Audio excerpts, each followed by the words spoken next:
Thank you for joining us for Terrifyingly True Tales by Scattered Minds Studios. Episodes 1 through 4. Episode 1, Get Out Now.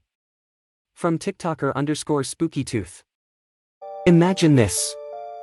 You and your boyfriend planned a wonderful getaway together at an Airbnb, and you settle in, only to get a sudden, out-of-the-blue text from Airbnb, telling you to leave immediately, as quickly as possible, and not to alert your host. That is exactly what happened to a young couple who recently uploaded this scary situation to their TikTok. The message from Airbnb instructed the couple to leave immediately and that the host would not be informed until the couple were away from the home. Airbnb told them to contact them directly, once they got out of the vicinity. The couple, being understandably freaked out, quickly rushed to pack their belongings, and ran down the stairs to their car before taking off, away from the unknown danger. As of the time of the now viral TikTok, the couple still had not learned exactly why everything happened as it had.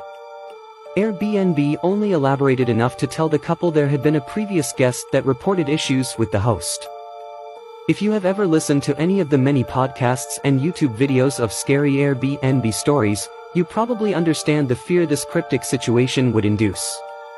So, what do you think may have happened with the host's previous guest?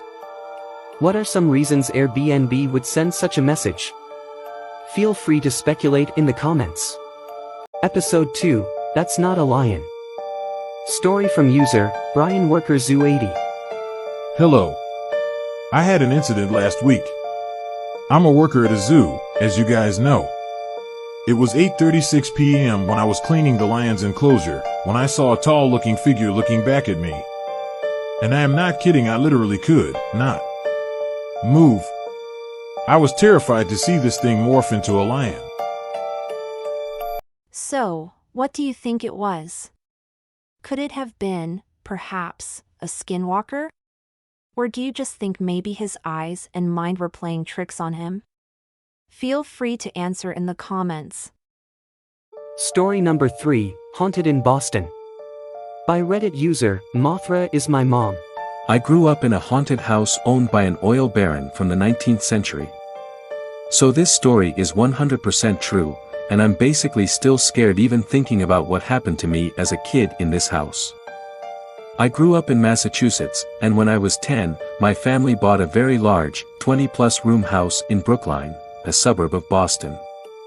My family was rich, but not like super classy, old money rich. My dad owned a business, basically supplying seconds to stores like the Christmas tree shops, etc. At any rate, the house my parents bought was really old, and was owned by a pretty well-known family in Boston. They owned an oil company. We didn't move into the house for like 2 years because of my mother's renovations. When we finally moved in, several weird things happened. My room was on the second floor directly under the third floor rec room.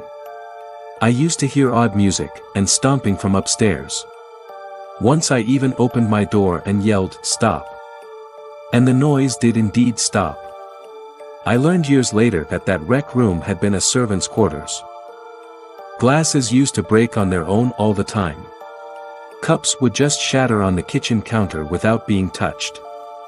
I was once walking down the hallway on the third floor, when I felt a hand touch my shoulder, and try to forcibly turn me around. I remember feeling terrified, and knowing in my gut that I really didn't want to see what was behind me. I screamed and ran. Scariest moment of my entire life.